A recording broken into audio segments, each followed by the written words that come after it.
if I was gonna change job to one of the third jobs, the third job that I would change to is...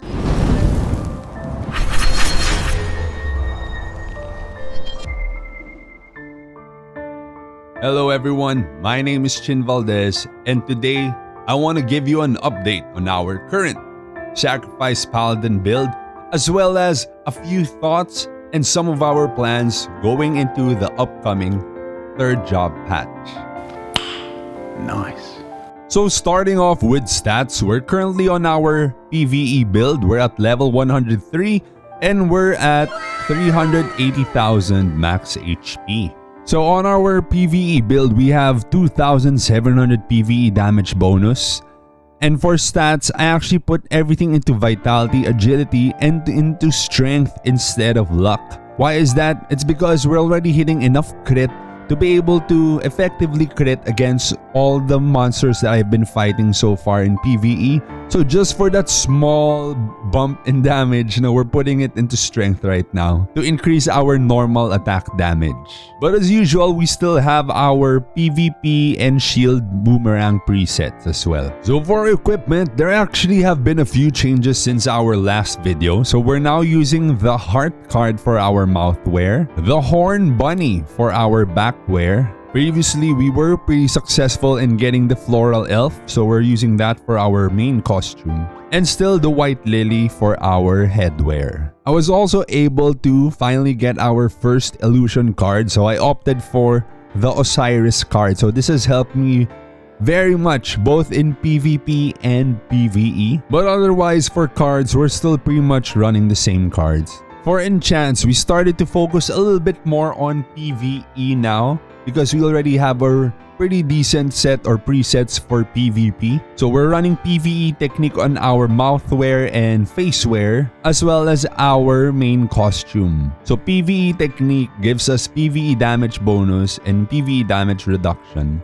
And for the backwear and the headwear, we're just running flat stats. Normally you'd want something like agility or max HP. For the rest of the enchants, we're still running shining on our armor pieces. We're running sharp on weapon and accessories. For PvE skills, we're actually running Devotion Sacrifice. So shoutouts to Gulaman Gaming for giving us this idea of running Sacrifice with Devotion. So we're running Devotion so we can take advantage of our job sigil, which is Glimmer. So it gives your party member more attack speed, more attack, reduces their variable and fixed cast time, just so we get that additional few stats for our party members, which helps us with our TR. So to be able to run Devotion, we did remove all our defensive skills, which we don't really need too much for PvE. So we remove Shield Reflect, Defending Aura, and Auto Guard.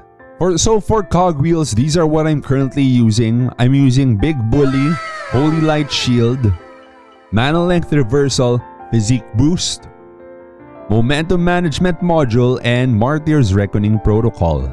For feathers, I'm just running a pretty healthy balance of everything. So we're now able to run tier 5 Raven's Hour for both attack and defense statues. Or I think we still have a few statues still at tier 4. So we're going to be working on those. But essentially, we're running Time, Space, Day, Light, and Grace for attack statues. And Nature, Divine, Terra, Dark, and Virtue for defense statues.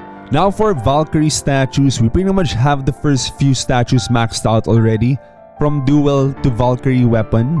So we're working on our Valkyrie Conqueror statue, which is now at level 13, and also slowly leveling up our Mist, Intimidation, and Relic statues. For sigils, as I always say, always try to focus more on the defensive sigils. So these are the sigils that I'm currently running right now. But it's actually completely up to you, whichever fits your playstyle the best. Just try to focus more on the defensive sigils. Defensive sigils here in Ragnarok Origins scale far more than the offensive sigils. While you might see some form of DPS increase from the offensive sigils, they are completely outclassed by the defensive sigils available here in Ragnarok Origin. A lot of the defensive sigils here are so overpowered, while offensive sigils like maybe Raging Bloodlust and whatnot, give you very minor DPS increases. For medals, we still have pretty much the same. We're just leveling everything up. For mount traits, we're actually focusing now on cute, furious, clever, and brave. So shoutouts to Anti-Bogokski or the Cheap Gamer for uploading a guide on how to level up 4 stats for mount traits. So I've decided to sacrifice our magic damage reduction because I am able to get magic damage reduction elsewhere, like our GTB puppet cards and whatnot. And I do receive a hefty amount of physical damage from biochemists, fellow paladins. Lord Knights now are also very powerful. For pets, I now have my Earth Lord at tier 3. So I've been using this a lot for PvP. So what tier 3 Earth Lord does is it increases his radius of gravity field to 5.5 meters. It increases the damage taken of enemies within the gravity field by 15%, as well as reduce their attack speed, variable cast time, fixed cast time, and cooldown acceleration of up to 5 enemies within it by 30%.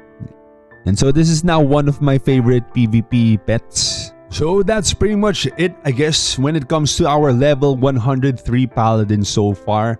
But regarding the third job update, so recently I did conduct a few polls both on our YouTube channel and our Facebook channel. And it seems that a lot of you guys were really voting for Rune Knight or the RK. So my personal opinion and my own personal preference, my number 1 pick is actually the Archbishop. I think with my own objective-based playstyle and also myself being a low spender or free-to-play level kind of player. No, we're not exactly a whale here. So we're not able to invest too much into the resources that we would need for DPS jobs. I was actually eyeing Archbishop as my number 1 pick, followed by the Mechanic because of all the utility that it can also provide. No, mechanics are also very powerful both for PvE and I think especially for PvP. Mechanics are looking very powerful. And my third pick is the Rune Knight actually. I think Rune Knights are still gonna be able to perform fairly well regardless if you're free to play or a low spender or mid spender, as Rune Knights actually have a lot of utility as well. So in my opinion, from Paladin, these are probably some of the best jobs to switch to if you plan to change to one of the third jobs from Paladin. So just to recap, in my opinion, number 1 would be Archbishop, followed by Mechanic, and then third would be the Rune Knight.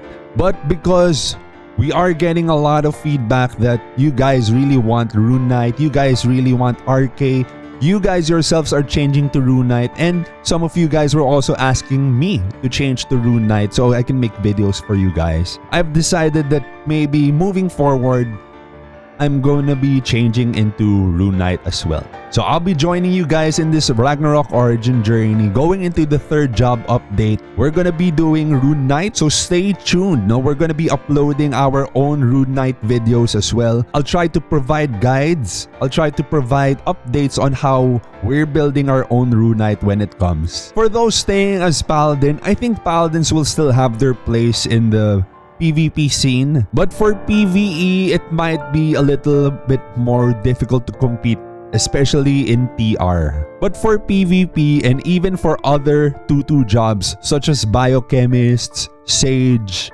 Paladin, Bard Dancer, the 2-2 jobs will still have their place, I think, in the PvP scene. Biochemists are still going to be the best jobs that are going to be breaking equipment. They're still going to be dishing out pretty decent damage in PvP. Maybe still even in PvE. Sages are still gonna be pretty relevant. No other job can do land protect. The spell is still a powerful PvP skill as well as spiderweb. So I think 2-2 jobs will still have their place in Ragnarok Origin while waiting for the 3-2 jobs when it comes. Of course, when the 3-2 jobs come, I will be changing to Royal Guard in a heartbeat, no, without a doubt, regardless of how powerful Rune Knights are. But regardless, when the Royal Guard comes, we will be changing to Royal Guard. So with all of that said, if you guys want to join us in our Ragnarok origin journey, and if you guys want to see our Rune Knight and how we build it, be sure to like and subscribe to our channel. We also have an array of videos on our channel, ranging from different paladin guides and builds and tips and tricks. And we will be continuing to upload more of these videos moving forward, but then for our Rune Knight. Be sure to turn on that notification bell so you guys don't miss out on our new videos. Hope to see you all on the next one.